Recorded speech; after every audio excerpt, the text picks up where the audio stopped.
All right, do you have a spot on it? You want me to tell you where it is exactly? I think I know where it is. You just correct me once we get all the way over there.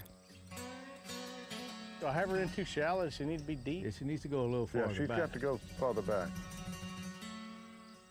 Normally that distance, only 100, 125 yards wouldn't be particularly challenging, but the mud made it particularly challenging because the dog was having so much trouble just physically moving in the direction that I needed her to.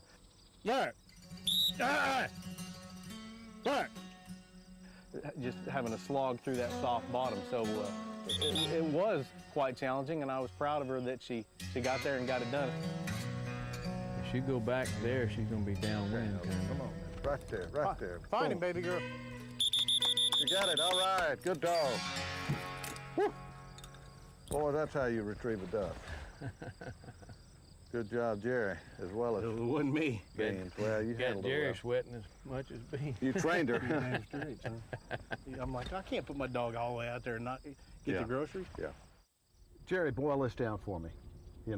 Totally. How much do we have? How much have we lost? That football field every half an hour number distills down to the fact that we've lost about 1 million acres of our marsh, our fresh and brackish and intermediate marshes. And in the next 50 years, before we can bring enough resources to bear to bring the Mississippi River sediments to do the work that we need to do, we'll probably likely lose another 1 million acres of marsh. So how much do you have total now? Right. What'd you start with? We started with about 3 million acres of marsh. We have 2 now, and we're likely to end up with 1 in the best case scenario. So 1/3 of what used to be here is probably going to be here if we can halt the loss. Right. If we do a really good job. Yeah. If we do And if we don't do a really good job, yeah, I don't not like a to pretty think about that. picture. And that's going to require consensus, strange bedfellows, navigation and fisheries and waterfowl and gators and oil all have to come together to decide that's an important thing. That this coast and what it is important enough to salvage, because it's going to take everybody's effort to pull something off at the scale at which we have to operate. it's a big job. It is. It is a big job. There, I guess they're Ducks.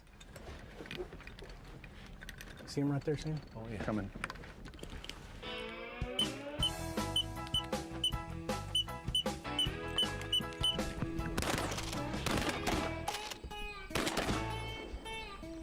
I don't know. Now, them babies came in too close. Now, this stuff is soft, soft, soft. Well, yeah, when a dog bottoms out in it, it's soft. Like I was saying, the teal have quit flying. Hey, about There's no better conservation tool in the field than a well-trained retriever. Here's how Drake the DU dog does it. Developing your duck dog to become a tremendous hunter of game in any type of cover is not difficult. As they do with Drake, expose your retriever to 3 different hunting variables. First, hunting tight patterns in thick cover. Then, off-the-ground finds where birds could become lodged in brush piles or vines. Also, below the ground in holes, under snags, stumps, just where a bird might steal away. But what about hunting cover on water? That's a step that's often missed. Dogs are normally taught to hunt cover on land, but the skills should be transferred to the water as well. So here's what to do. Locate some fresh cut limbs of timber, just like these pines. Fresh cut brush puts out lots of scent to disguise the hidden birds. Now make a large pile on the water of tangled limbs and foliage. A dog will find it necessary to work the way under and through the tangle to locate the bird on the water. Quite different than hunting on ground in grasses. I lace a fire hose bumper with a fresh duck wing recently thawed. Drake would need to dig to root out this bird. With your young starter Axel, we set up the exercise as a trailing memory. Axel sees us put the bird out. He's heeled away, then lined back to the brush pile.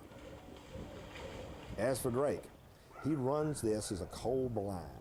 That is, he's not seen us put the bird out, nor has he run this drill before at this location. What we want to see is a hard hunt. The dog drives out deep into the cover, goes to the core, weaves in and out of the brush. Then, finally, through the limbs, he scents the bumper.